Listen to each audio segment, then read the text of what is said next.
ஓம் சாய்ராம், ஜெய் சாய்ராம். இதில் நம்ம சசகத்திலிருந்து ஒரு சின்ன ஸ்டோரி பார்க்க போகிறோம். ஒன் டைம் பாபா நானா இருக்கார் இல்லையா, பாபா கூடவே இருப்பார் இல்லையா, அவர் இந்த வடமொழியில் இருக்கக்கூடிய நூல்கள்லாம் நல்ல அந்த நூல்களில் அவருக்கு நல்ல ஒரு அறிவு இருந்துச்சு. அதனால் அந்த அந்த வடமொழி நூல்கள் எல்லாம் சான்ஸ்கிரிட் தானே இருக்கும். இப்போது அது மாதிரி அந்த சான்ஸ்கிரிட்டில் இருக்கக்கூடிய புக்ஸில் இருக்கக்கூடிய கருத்துக்களை அவர் மக்களுக்கு சொல்கிறாரு. அந்த மாதிரி சொல்லும் பொழுது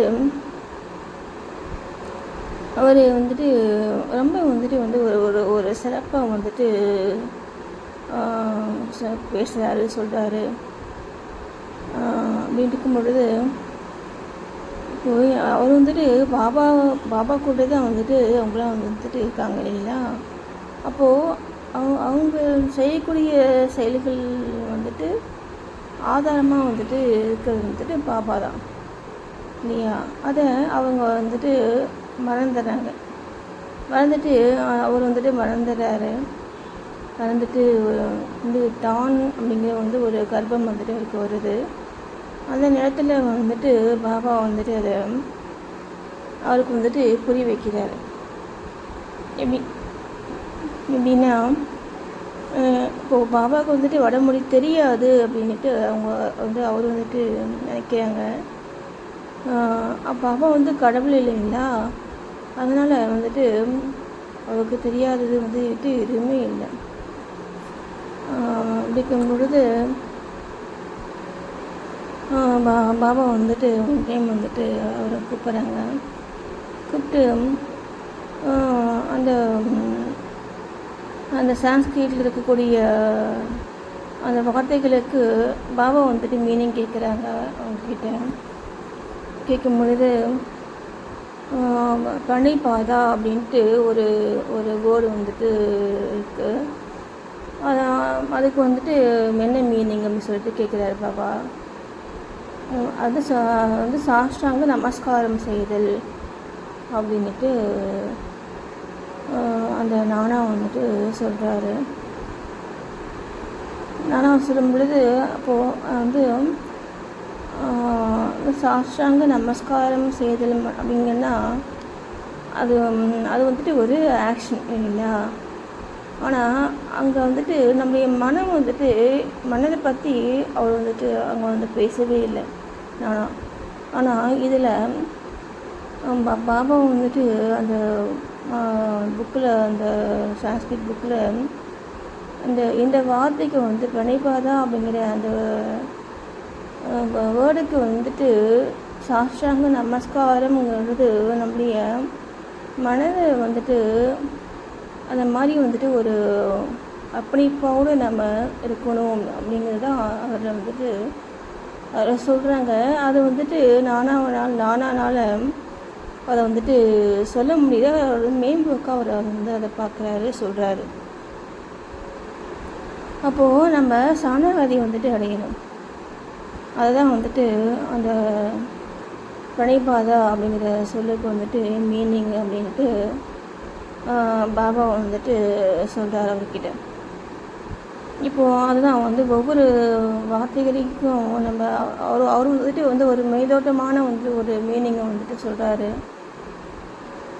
ஆனால் அதுக்கான ஒரு ஆழமான ஒரு மீனிங் அவருக்கு தெரியல, யோசிக்கவும் முடியல அவரால். அதை அப்போது அந்த மீனிங் யாருக்கு தெரியுதுன்னா பாபா கடவுளாக இருக்கிறதுனால அவருக்கு தெரியுது. சரிங்களா. அப்புறம் பார்த்திங்கன்னா இப்போ சேவை அப்படின்ட்டு சொல்கிறாங்க இல்லையா. இப்போ சேவை அப்படிங்கிறது நம்ம நம்ம இஷ்டப்பட்ட நேரத்தில் நமக்கு எப்படி நமக்கு தோணுதோ அந்த மாதிரிலாம் சேவை செய்யலாம் அப்படிங்கிறது பாபாவை அவர் வந்துட்டு நம்மளோட நமக்கு தரக்கூடிய ஒரு ஒரு என்ன சொல்கிறது அது பேர், நம்ம ஒரு சலுகை சொல்லுவாங்க இல்லையா, அந்த மாதிரி வந்து ஒரு சலுகை தான் அதெல்லாம். சரிங்களா? எந்த கடவுளும் நீங்கள் வந்துட்டு காலையில் 6 மணிக்கு 4 மணிக்கு வந்து விளக்கு ஏற்றணும்னு சொல்கிறது இல்லையா, மற்ற கடவுள்லாம் அந்த மாதிரி தான் சொல்லுவாங்க இல்லையா. ஆனால் பாபா வந்துட்டு நீங்கள் எப்போ உங்களுக்கு நேரம் டைம் கிடைக்குதோ அப்போ நீங்கள் செய்யுங்க, முடிஞ்சால் செய்யுங்க, இல்லை மனதில் நினைங்க அப்படின்ட்டு நமக்கு இந்த சலுகைகள்லாம் பாபா வந்துட்டு நமக்கு கொடுக்குறாரு. சரிங்களா? மற்ற கடவுள்கிட்ட இல்லாதது இதெல்லாம் நம்ம பாபா கிட்டே நம்ம வந்துட்டு இதெல்லாம் வந்து தெரிஞ்சுக்கிறது வந்து நம்ம அடைய முடியும் பாபானால். இந்த மாதிரி நம்ம ஞானிகள் முன்னாடி நம்ம வந்துட்டு பரிபூர்ண சமர்ப்பணம் வந்துட்டு அடையணும். சரிங்களா? அதான் வந்துட்டு சரணாகதி வந்து அடையணும். அதுதான் அந்த அதுக்கான வார்த்தை தான் அந்த பிரணயபாதா அப்படிங்கிற வார்த்தை. அதான் வந்துட்டு சாஷ்டாங்க நமஸ்காரம் அப்படின்ட்டு நானாக சொன்னது. அதான்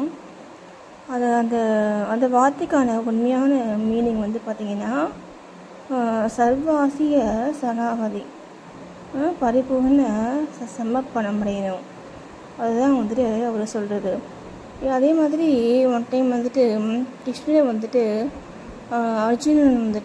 அர்ஜுனனை நீ போயிட்டு ஞானிகள் அதே மாதிரி வந்து தரிசிகள் இவங்கெல்லாம் நாடி அவங்ககிட்ட வந்து சாஷ்டாங்கமாக நமஸ்கரித்து அதே தத்துவ விசாரணை சேவை இதெல்லாம் வந்து போய் செய் அப்படின்ட்டு சொல்கிறாரு. சரிங்களா? இது ஏன் இப்போது கிருஷ்ணன் வந்துட்டு அவரே வந்து பார்த்தீங்கன்னா வந்து ஒரு தத்துவ தரிசி தான் இல்லையா. அப்படிக்கும் பொழுது அவரே வந்துட்டு வேறு ஒரு ஞானிகள் அதே மாதிரி தத்துவ தரிசிகள் இவங்கெல்லாம் போயிட்டு பார்த்து அவங்க கிட்ட போயிடு அப்படின்ட்டு ஏன் அவர் சொல்ல அப்படின்னா, நம்ம இருக்கிறது வந்து அவங்க வந்து அவங்களோட தங்கியிருக்கிறதுங்கிறது வேறு. சரிங்களா?